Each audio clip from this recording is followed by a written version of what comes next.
Hello, everyone. Welcome to the Purple Good Podcast. Once again, we are without Mr. West, who's out getting some ink done. Can't blame him there. Tattoos are pretty cool. I want one day, maybe when I get older or cooler, I don't know. But I'm planning on it, maybe one day soon. But I do have Mr. Smith with me. He's in the little box right down here. What's up, guys? Hope everybody's doing well this week. This week we actually. Planning on it, maybe one day. Oh no, I got my echo kicking. I got to turn that off. Mr. Smith with me. He's in the little box right down That here. was pretty sweet. There we go. Though. It was like a stadium effect. Yeah, I hate that. For some reason it auto plays on here when it doesn't on Chrome. I don't know, but sorry about that, guys. Anyway, we actually had a show scheduled this weekend. We did it. One full week. We've been struggling on that a little bit. We've been running a little over, a little short here and there, but this week we did it. 1 week. Awesome. Anyway, this week we have episode number 208, Rival of the Fittest. We're going to be talking about some of the Vikings rivalries, but we got maybe not a lot of other things to talk about, but we got some stuff, some things, Quick hits. They're the best. They never end up quick. They never do. No. We should call them the hits. in-between hits. Yeah, just the in-between hits, because it's going to be a minute. Yeah. The Vikings tasting. This is something I've always wanted to go to, where they got the cool food, the music, former and current Vikings players, the cheerleaders, the mascot, all this kind of stuff. Well, right now in Mankato, they're going to be holding that, and they're looking for volunteers from nonprofit organizations to come and help set up, tear down events during, do things during the event itself. And you can apply. I put a nice little article up on the Viking Age about how nonprofit organizations can apply to have their group come in, do some work, a volunteer basis, of course, but the groups that do decide to volunteer get a pretty cool autographed apron of a Minnesota Vikings player or, someone that is connected to the franchise. They'll have an apron given to them by the Vikings tasting for their generosity and time and all that. So not only do you get the experience of maybe meeting some of the coolest Vikings players and everything, you get the experience of helping to put on the event, which in itself is a really cool thing that I wish to attend one day. But you will also get a nice piece of memorabilia that should be, if not one of a kind, it'll be very rare, something you put on display. Really cool stuff. That's the first I've ever heard of it. That's really, really cool. Do they do this every year? Yeah, this is an annual thing. I expect it to move around a bit. Maybe it'll move when the new practice facility and headquarters move out to Eagan. But for now, it's still in Mankato, and I hope it kind of stays there.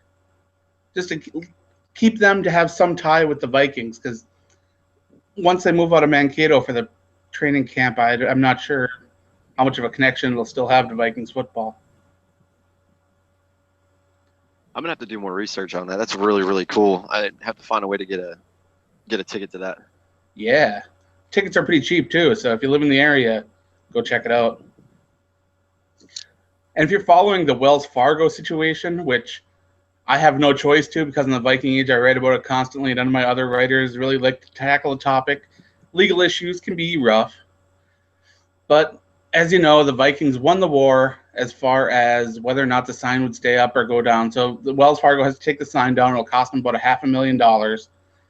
Well, the Vikings kind of jabbed a little bit extra here, and now they are saying that Wells Fargo should pay their attorney fees, which are about $650,000. So this whole sign fiasco could end up costing Wells Fargo over $1 million. That's ridiculous. Well, more power to them, though. It's crazy to think about. I broke it down in my article on the Viking Age about how the Vikings paid so much money to their lawyers, the number of hours that each of these lawyers worked and everything. I got that information from the Star Tribune, a great article over there. They do fantastic work on the Star Tribune. Most of the Vikings beat writers and sites do a great job, but Star Tribune, man, they seem to go the extra mile. They've got everything. Good stuff there. I did see your update earlier, but I was working, so I didn't get to read it. But that's interesting. Now they pretty much doubled since the Vikings are going to win. They're going to have to end up doubling what they might have to pay. That's pretty crazy. It's It's a lot of money. A lot of money for a sign that just extended a couple inches higher than it was supposed to. Crazy. If you guys get bored with some of that money, I'll give you my checking account. You can write it off. Mystic Lake Casino and Resort in Minnesota is going to partner with the Minnesota Vikings for Club Purple. It's going to be a fantastic place in US Bank Stadium. Have a place where you can go out on a balcony, get some fresh air, multiple bars, lush surroundings, cool lights. It should have that almost nightclub feel to the stadium, which could give it a really unique ambiance that a lot of other stadiums and fans can't get elsewhere. You know, when I read that, it made me think of how many celebrities we could pull in with it. That's going to be in the part of the game where they say, "Oh, hey, this guy's here, this guy's there." That's where you're going to find the high rollers at. Oh yeah, they'll be in Club Purple. And when I was watching them put together how the seating was going to be for Club Purple and everything, I was like, man, that's where all the celebrities are going to be. Unless Prince was here. I'm sad Prince is here because he used to hang out like up in the rafters. That guy, man, he was awesome. But regular celebrities, the normal ones, the ones that weren't eccentric, that's where they'll be. They'll be there having some drinks, enjoying the game. Regular fans can do it too, of course. I mean, right out there, that balcony.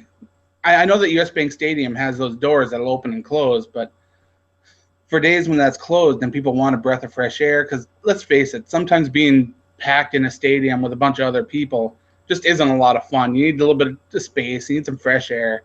Going out on that balcony to provide that kind of release. So I think that's pretty awesome. Big, nice view of the city as well. That'll be a highlight of the tour if you guys get to go through and tour it this summer before everything starts kicking off. That'll be one of the main points. Now, I kind of have an issue with this kit, but I can't really argue it too much.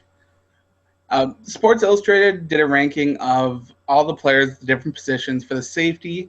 They divided it into free safety and strong safety, and they ranked Harrison Smith as the number 2 free safety in the NFL.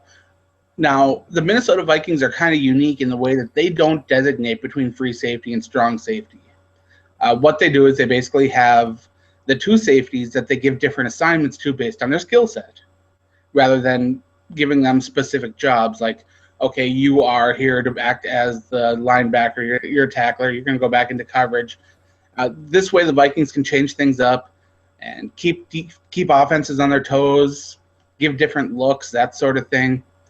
And I love that the Vikings do that. So when I see things separated into strong safety, weak safety, and even sometimes when you'll see the linebacker positions divided like that, especially in a 4-3, it kind of makes me scratch my head and wonder why divide it up based on the other safeties. I mean, have the safety position as a whole, but then you have the hybrid safeties. You know, the cornerbacks that are slot corners that come in and play safety. You have the safeties that move down and play slot.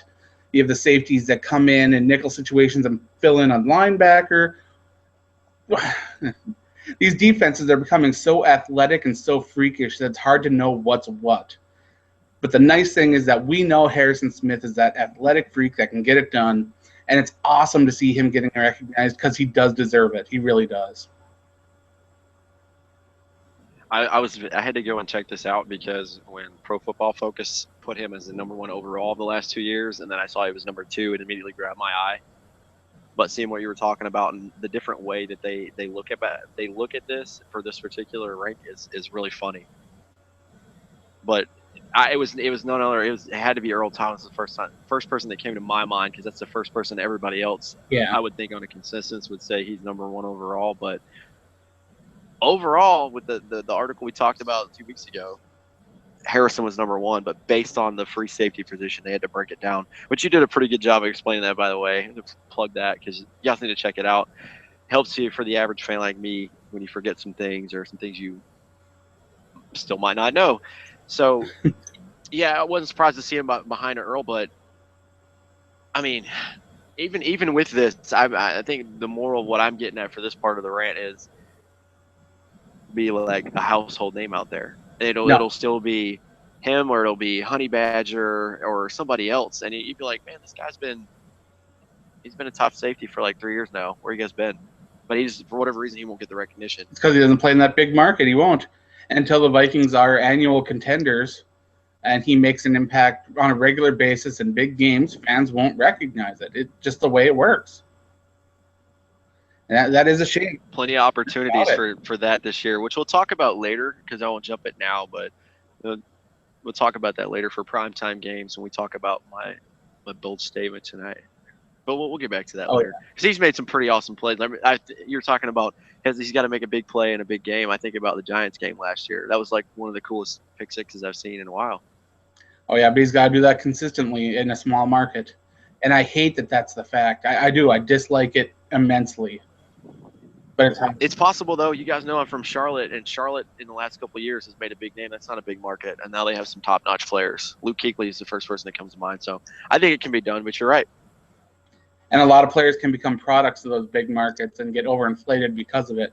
And I'm going to catch a little bit of flack about this, I bet, from some of my listeners. But I don't believe Josh Norman is as good as the media has given him credit for. I don't either. I think he'll come back down to earth a little bit this year. They relied a lot on that pass rush and pressure.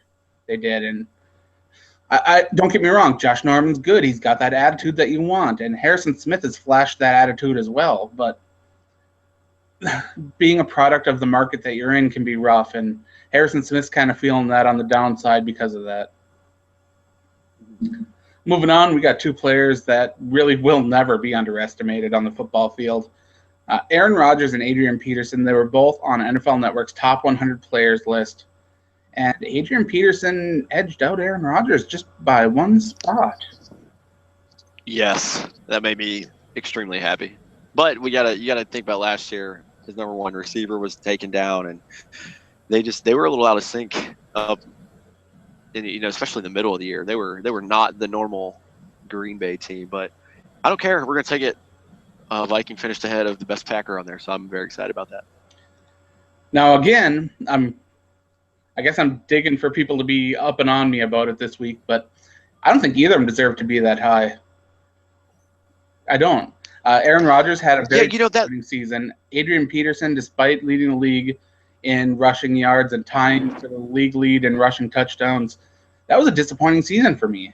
And I know a lot of that may have had to do with the offensive line or whatever, but there were too many runs where Adrian was just stopped in the backfield or stopped for no gain. He earned his money this year, the rushing title, because of the long runs he was able to break off. Yeah, 100%. The only thing I'll go to bat for, and you guys know my feelings for some off the field stuff, come in and score touchdowns for us. That's where I'm at. That's how I feel. But yep. he to a T, and same thing with Teddy. I think a lot of the reason that he struggled too, minus his own faults of getting stuffed or not being patient enough, which he says a lot too. He still says I need to be more patient. You think a decade into the league you would figure that out, but a lot of it I think was Norv, and I didn't like him running out of the pistol. I didn't like that at all. But what got me for this is the trifecta when they talked about that. He had most carries, the most yards, the most touchdowns, tied for the most touchdowns. So I think that's why he's up on this list. But this list confuses me. And then the thing that I could go off on 10 minutes about this list is it'll tell you every year this is the top 100 players of this year.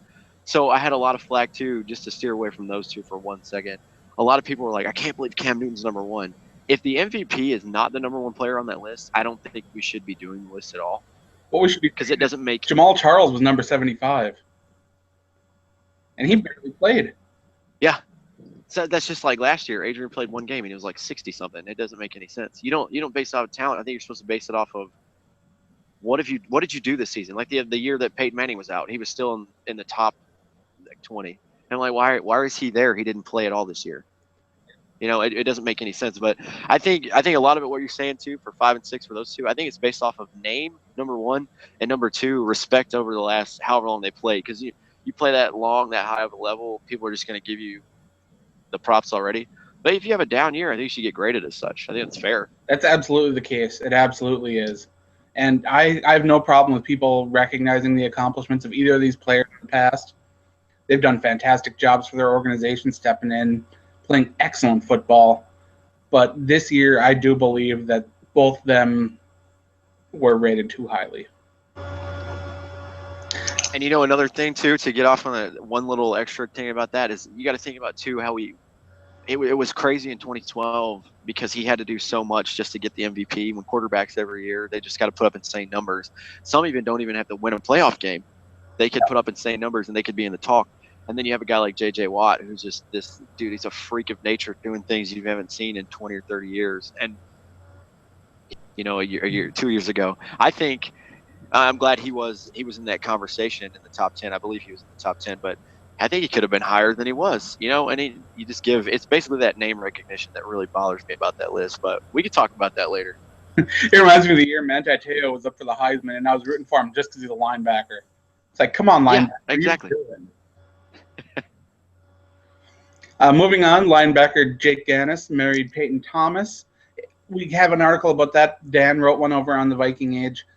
He proposed to her at midfield of the football field, and they had a nice marriage. They have some photos up from their honeymoon. He's been really cool in public about the whole thing, and he's been kind of embracing fans in a way. He's one of those guys that a lot of fans are rooting for this training camp to step up, make a big splash, hopefully get on the practice squad or something like that. I'm excited to see what he can do, and I'm congratulating him on his wedding because, hey, I'm not married. I don't know if that's a good or a bad thing, but for now I'm okay with it. But when I do get married, I hope I look half as happy as this couple does in those photos. That was really cool, and like you said, to embrace fans and whatnot. It's cool to get those little those stories every year. The Adam Thielens that come through, and the Marcus Sherrills from a couple years back. It's cool to have that. I guess he could take that role if he wanted to this year. But yeah, man, congrats, 100%. Don't mess up. It's a tough job, man. It's the toughest job to have. So good luck. Now, I hate talking about the problems with US Bank Stadium because I'm so excited about it. I want the stadium to be absolutely fantastic, but during a storm, there were some more loose panel problems going on in US Bank Stadium, and people are starting to wonder if this is going to be a nagging problem with this facility moving forward, and I'm hoping that's not the case. Really am. If not, they're going to try to figure out something to either fix it or remedy it, because let's be honest, it's $1 billion building, and you don't want to rig it.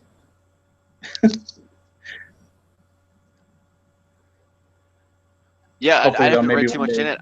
I got the update on that, but I'm hoping this is just one of those part of the growing pains because they still gotta get the interior done, which is a whole nother beast to tackle because you got to get it, especially inside. Not everybody's going to spend 30, 40 minutes walking around the outside. They're just going to be marveling, hey man, we're at the club, we're at this, we're here and there, or Mystique Club that you were talking about earlier, but the outside especially, and then you have the other thing, the bird issue that they were going to have, and it's like one thing on top of the other. Like one thing that you have to get down is the structure, and if that's going to be falling apart, that's going to be a huge deal. Absolutely. Earlier it was damaged because of some water damage. That was said to be repaired, and now with the big storm coming and messing up the panels again, this better not become a regular thing with the stadium. It'd be really frustrating. So there were some reports that while Morris Claiborne was a free agent, the Minnesota Vikings had reached out to him about a spot on the roster. Looking over the Vikings roster, I'm not really sure where he'd fit, but since Claiborne signed a one-year deal to stay with Dallas, it's interesting in noting that Claiborne would become a free agent again next year, and the Vikings, who will have spots open next year, whether it's Newman that hangs up his cleats, or Captain Munnerlyn decides to move on, or if he decides to retire too, you never know. A lot can happen in a year. And Morris Claiborne could still end up a Viking. And a lot of Vikings fans were hoping that the Vikings would call his name on draft day not so long ago. This guy right here, I was rooting, and I truly believe that had we had Mike Zimmer earlier, maybe he would have developed more because he's I wouldn't call him a bust in Dallas, but he hasn't lived up to expectation much, and he's been injured too. But that would be kind of cool. I don't see Captain Munner leaving it at all, but I think this is Terrence Newman's last year, especially after having a wildly overproductive season last year. I don't expect that to be the same. I'm hoping it does, but I'm not expecting it. So that would be kind of cool. I know Zimmer could talk to him since he's the DB whisperer. And let's be honest, with 3 young cornerbacks on the roster, bringing in some veterans who underperformed somewhere else, not a bad idea. Not bad at all. Never have too many corners. Remember that. That's something I've learned over the last 3 years. You can pick up cover 2 corners down at 7-Eleven. That's the best. I want that on a T-shirt. Now on to the fun one. Family Feud. Teddy Bridgewater on there along with the NFC offense, the AFC defense. My gosh. I think overall he did pretty well. He had the 2 answers that people are giving him a little bit of flack for, but overall not so bad. I love it. He owned it. Yeah, I mean, when you think paper, you automatically jump to trees, but I suppose. And the one that I found the weirdest was stroking the hand. What's that supposed to do? I mean, I'm no ladies' man. Maybe that works. I don't know. But that was kind of odd. It's kind of odd, but you know what? I'll write it down and maybe use it for later. Yeah, give it a whirl. I mean, if Teddy says it works, Teddy, I trust him. Give it a whirl. Is it just me, or am I the only one that feels like he's 22, 23, going on like 40? Does anybody else get that vibe going? I'm not mad at him at all. He's got that old young man feel, which is amazing. He does. He's kind of got the old young man face too. I'm not mad at him though. He's pretty funny. It's nice to see him like do extracurricular stuff like that too. I'm gonna tell you what, he bored the hell out of me the first year. It was there like, I'm gonna give you the Russell Wilson speech and say everything you want to hear, and I'm gonna make sure I dot my I's and cross my T's. I'm glad he's doing stuff like this and like the rookie pranks and now kind of letting loose. I think that's good for him. He's mature. He's boring, but you know what? I'll take it. I'll take mature and boring over some of those other issues. Over the strip club and being addicted to drugs and beating your wife. I'll take all boring over that any day of the week. Be boring, Teddy. This is one of the first off seasons we haven't had to report a arrest or something like that. Oh my gosh! Knock on wood now. So good stuff there. We were talking about horrible stuff a moment ago, and Sharif Floyd brought up something that conjured some bad memories in Vikings fans' heads when he asked if there were any charters for Lake Minnetonka where he could rent a boat. Oh, God. A lot of fans responded to him that they could probably find Fred Smoot and he could hook him up. And that was a dark day for Vikings fans. I mean, I got no problem with the team going out having a good time, but some of the stories of what happened on that boat, wow, just wow. And I know Sharif. It's the land of 10,000 lakes. You're gonna party on a boat. You're gonna party on a boat while singing. I'm on a boat. That's fine, but you kind of set yourself up for that one, Sharif. Just so you know. I'm hoping that maybe he was either playing off of it because he knows it, or he had no clue. I don't know which one it was, but either way. Oh, I hope it's because he's playing off of it. He's got to be. He's really, really smart. I know. A lot of you guys think there's big and dumb football players. Sharif's very, very smart. So I'm hoping that he kind of trolled everybody on that one. That would be funny. Yeah, it's one of the two, but either way, it worked out fantastically. Big fan of that. Ron Yeri recently spoke about the biggest mistake he felt he made in his career, and that came after years of protecting the blind side for the Minnesota Vikings at left tackle, and he demanded a trade to the Rams. He got there, and things just didn't work out the way he thought. Completely different organization. Struggled from there. He still ended up in the Hall of Fame, but sometimes things don't work out for these veterans that go and try to chase a championship or a better financial situation, or different players have different reasons for chasing different teams. We saw that in the NBA with the big Kevin Durant story. Everybody's going crazy about where he chose to go. Everyone's got their reasons. They get hate it, whatever. And it was a big story, and I bet you Vikings fans probably felt the same way when Ron Yeri requested his trade. But I will never ever be mad at a player for trying to win a championship. That's just like this. Speaking of the Kevin Durant stuff, It's just like Darrelle Revis going to the Patriots a couple years ago. And guess what? He got paid and he got a ring. Yeah. More power to him. Do what you got to do to win one. It's not going to work every time. And more often than not, you're going to fail. And I hate it. I hate to bring this guy in because I love him so much, and I will keep his jersey forever. Jared Allen did it to us a couple years ago and went to the Bears. And I'm thinking, why in the world? But he ended up the Bears were terrible, and he ended up giving a good run. He got to play in a Super Bowl with Carolina, which is cool. But you go chasing rings and stuff. Don't be surprised if you fall flat on your face because you got to learn the system. You got to see if you mesh well with the other guys, and then you just have to have a little bit of luck on your side. Unless you go and join, like, say, the New England Patriots because they're in it to win it every single year. Or the Golden State Warriors. Oh yeah. Maybe we'll just sign there too, and they'll probably pay me $50 million too. On to the main topic. Over on ESPN, they did some pretty cool stuff. They asked each of the beat writers from each team that they cover who their biggest rival was. And, of course, when Ben Gosling was asked who the Vikings' rival was, he chose, who is it, Mr. Smith? The Packers. Yeah, he picked the Green Bay Packers for good reason. I mean, the Packers have been a thorn in the Vikings' side for many years. The Packers have won championships, Super Bowls. Vikings haven't quite accomplished that. There was a lot of flack about Packers players hopping over, joining the Vikings, the whole Brett Favre situation. It's just been, and the two states that share a border, of course. I mean, fans just mesh in between the two. Vikings fans, Packers fans all over, they don't get along. But interestingly enough, the Green Bay Packers beat writer, when asked who their rival was, chose the Chicago Bears. Chicago Bears. Yep. I didn't even read that. I could tell you that straight up. I think that's the oldest rivalry in football, and you're gonna spoil it. I'm not gonna steal it from you. But who wrote us down as their rival, Adam? Absolutely nobody. Because everybody loves a Minnesotan. Every team in the NFC North chose the Green Bay Packers, and it's for the reason I said. Because they have just dominated the conference for so long. Yes, and that is 100% why. You guys, you'll hear me be salty on here all the time about Aaron Rodgers and Mike McCarthy and any said person on the Packers team. If they were as terrible as Detroit Lions are historically, I wouldn't hate them as much. But it's success.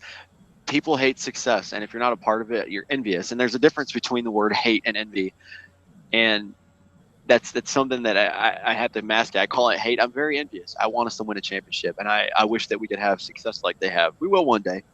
I'm faithful for it, but that's exactly right. But I was very, very happy that nobody was like, man, I just hate the Vikings. Like, you can't hate the Vikings. Are you kidding me? It's like hating chocolate pudding. Everybody loves chocolate pudding. Oh, chocolate pudding. You know who I, as a Vikings fan, would list as my rival for the team? Can you give me a multiple choice, and I'll pick from, let's say, 3. All 3 teams of the New Orleans Saints. You know what came to mind as soon as you said that too? 2009. Oh yeah, I still hold a grudge about that, and I shouldn't. I mean, that's it. And the next 2 times we played them since that horrible game, we've lost in weird fashion. So there've been 2 very weird games.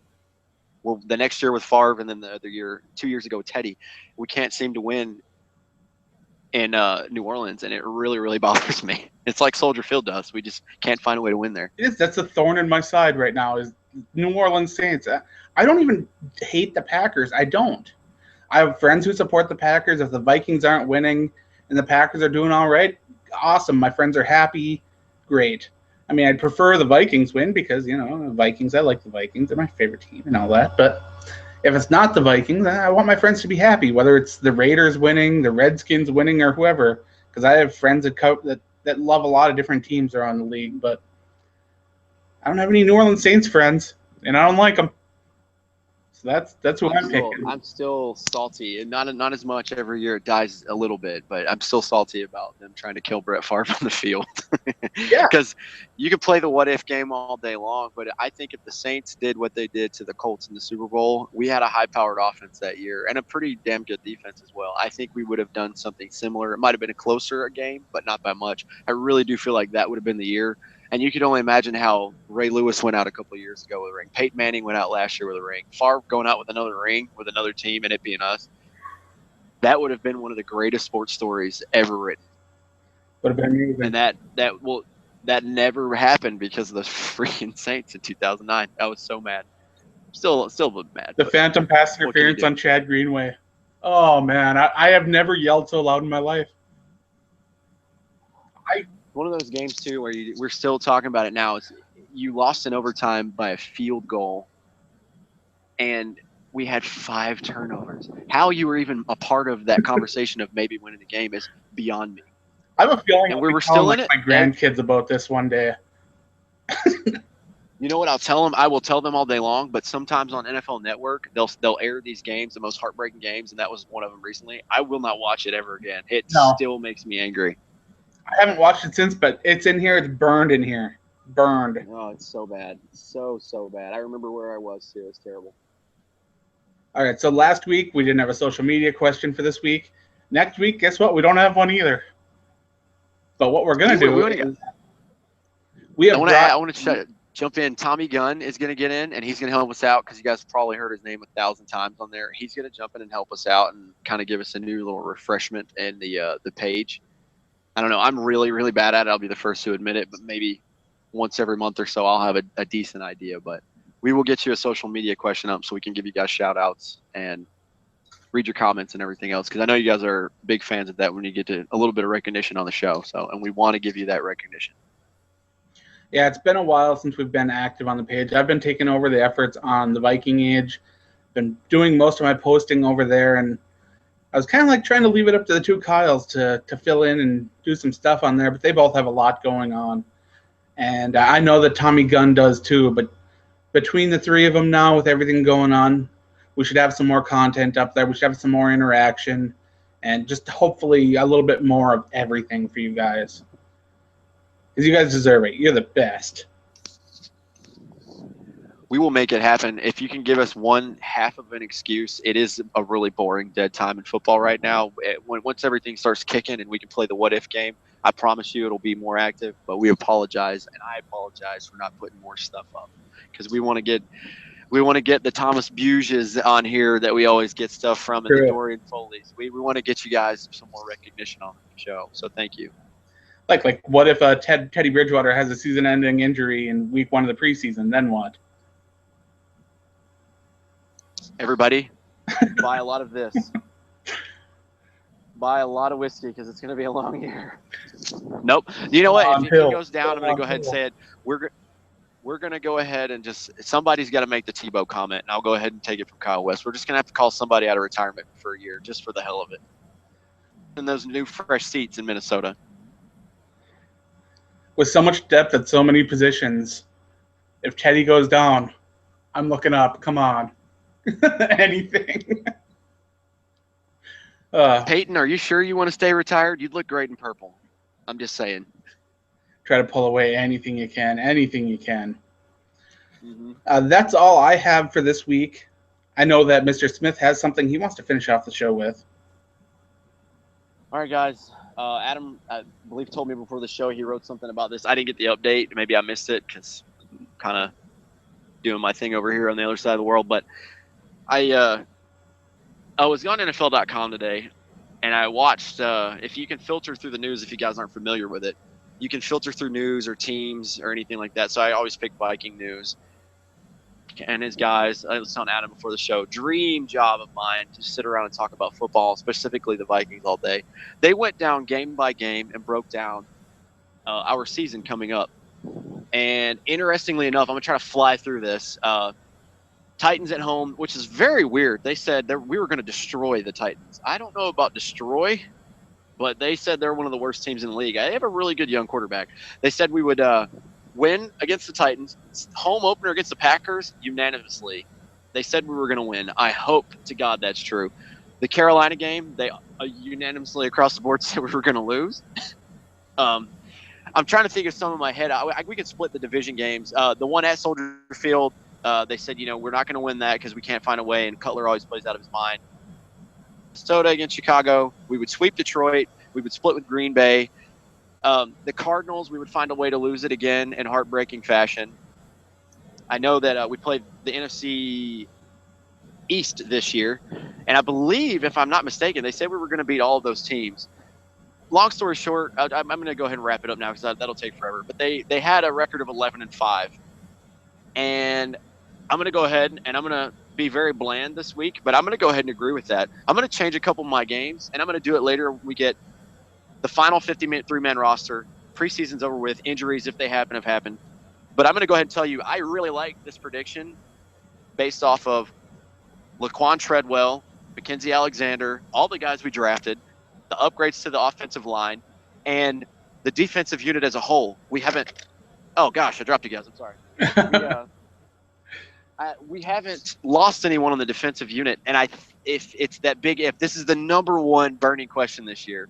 Can Teddy Bridgewater make that step? I'm not looking for 35 touchdowns. I'll take it, but I'm looking for 20 or more touchdowns, 10 or less, 12 or less interceptions. Can he make that stride? But 11-5 seems about right, and we're going to be right back in the playoffs like we were last year. So I really like that. That's my bold statement of the week. I like 11-5. Would I like 12-4? Of course. I think we have a little tougher of a schedule than we might think, but that's my bold statement this week. I'm sticking to it. 11-5 and a playoff berth. Not bad, but like in the future, as we've done in the past, we're going to be doing the schedule breakdown as far as our predictions coming up pretty soon. I believe we're going to wait until after the preseason, maybe like for that week 4 preseason game, we'll do our predictions as well as the game preview. That should be a lot of fun. Anyway, before I go, I'd like to thank the people that are watching live. Even though they're not chatting over on the side, that's okay. You guys can watch and not talk, sit in the corner, do your thing. That's fine. You don't need to be involved. We're here to hopefully entertain, inform, or just talk football. Football's fun. In the meantime, you can go check out Kyle Smith's music. We'll have a link to that. You can check out my work on the Viking Age or Undead Walking. Again, we'll have some more links to those. And in the meantime, you can remember to stay classy in Minnesota.